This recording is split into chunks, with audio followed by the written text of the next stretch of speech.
Bismillahirrahmanirrahim. Assalamualaikum warahmatullahi wabarakatuh. Alhamdulillah, wassalatu wassalamu ala rasulillah wa ala alihi wa mustanna bisunnati ila yaumiddin.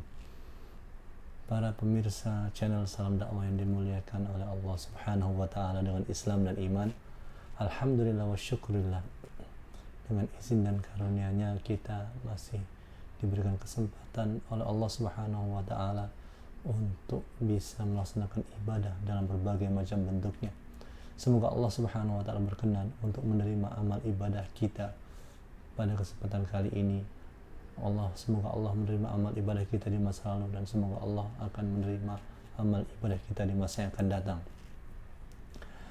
Kita akan melanjutkan biidznillah ta'ala pembahasan berkenaan dengan materi jual beli, dan kami para jamaah sekalian telah membaca di kitab Zadul Mustaqni' bahwasanya dalam jual beli itu, jual beli akan menjadi terjalin atau terikat ketika ada ijab dan qabul.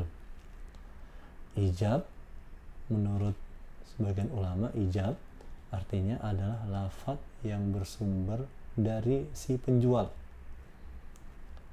Contohnya, saya jual kitab ini kepada Anda dengan harga sekian.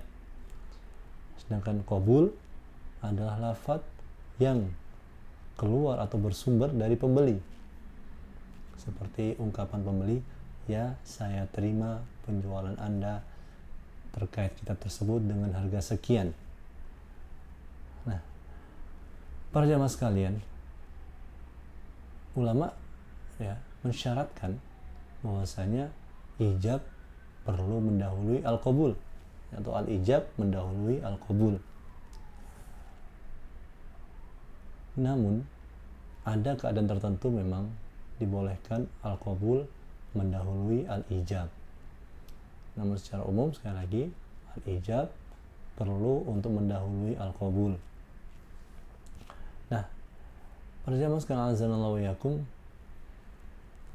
di sini berkenaan dengan lafaz yang kami contohkan tadi, apakah lafaz al-ijab atau al-qabul itu memang punya model khusus, ya, bentuk khusus, format khusus, sehingga tidak sah jual beli kalau memakai model atau format lainnya.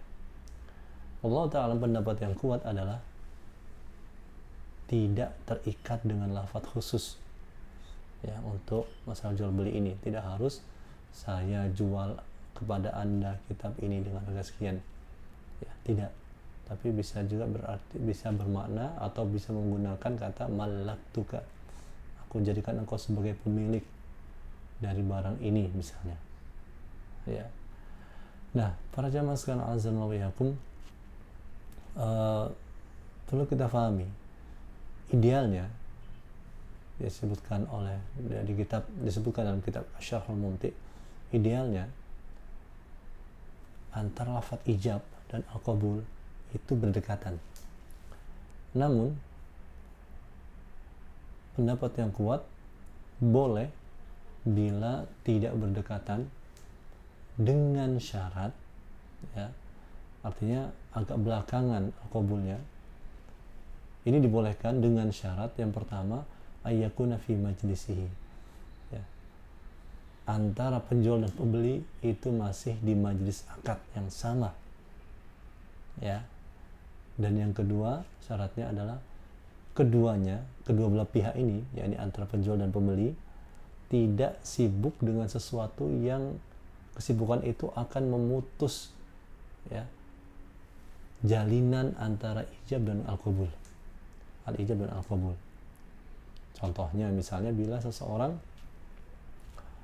ketika dikatakan kepadanya, atau penjual mengatakan kepadanya, saya jual kitab ini kepada Anda dengan harga 100.000, kemudian si pembeli, ya, atau calon pembeli itu berbicara hal-hal lain yang tidak ada hubungannya dengan akad tersebut. Misalnya dia menceritakan tentang keluarganya, dia menceritakan tentang pekerjaannya, dia menceritakan tentang perjalanannya. Kemudian setelah berbicara hal-hal tersebut, dia baru mengatakan saya terima penjualan Anda. Nah, ini terputus para jamaah sekalian. Berarti tidak terjalin akad. Ya. Karena apa? Karena antara ijab dan qabul itu terputus dengan pembicaraan yang lain. Maka boleh ada jeda waktu antara al-ijab dan al-qabul dengan catatan tidak ada pembicaraan yang memutusnya atau keadaan yang memutusnya. Saat yang ketiga, dibolehkan ada jeda waktu antara al-ijab dan al-qabul bila qabul ya, al-qabul ini sesuai dengan al-ijab. Misalnya penjual mengatakan, saya jual kitab ini kepada Anda dengan harga 100.000. Kemudian si pembeli mengatakan, setelah dia terdiam lama, dia mengatakan, ya saya terima penjualan Anda terhadap kitab ini dengan harga 90.000. Jadi penjual menyampaikan 100.000, pembeli menyampaikan 90.000. Maka ini tidak tepat. Karena apa? Tidak sinkron antara perkataan penjual dan pembeli. Nah, para jamaah sekalian azanallahu wa iyyakum, namun perlu dipahami bahwasanya al-ijab dan al-qabul ini bukan menjadi hal yang sifatnya harus seperti ini. Boleh juga ya, boleh juga antara penjual dan pembeli itu tidak mengucapkan al-ijab dan al-qabul ya. Atau sebagian ulama menyampaikan bahwasanya mereka berdua boleh atau tetap terjalin akad antara mereka berdua dengan model atau format al-mu'atoh. Al-mu'atoh itu maksudnya bagaimana? Al-mu'atoh artinya saling memberi.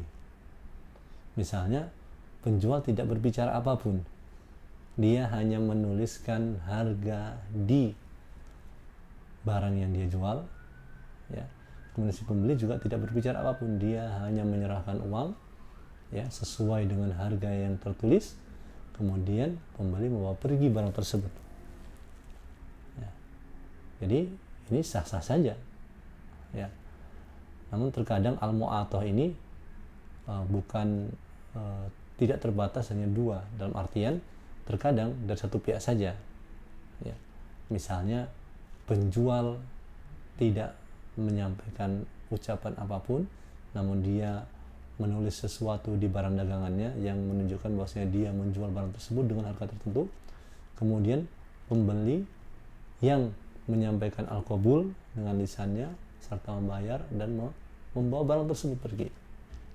Atau sebaliknya, penjual yang menyampaikan al-ijab namun pembeli tidak menyampaikan al-qabul, dia hanya mengambil barang tersebut, membayarnya.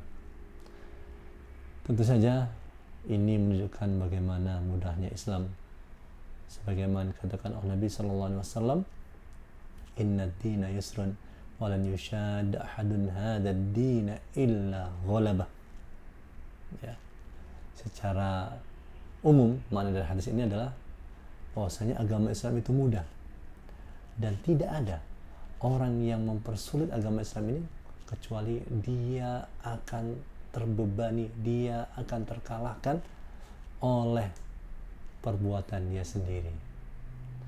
Mungkin ini pembahasan kita pada kesempatan kali ini. Semoga Allah Subhanahu wa taala selalu memberikan kita taufik dan hidayah serta inayahnya. Wassallallahu ala nabiyyina Muhammadin wa ala alihi wa sahbihi wasallam. Assalamualaikum warahmatullahi wabarakatuh.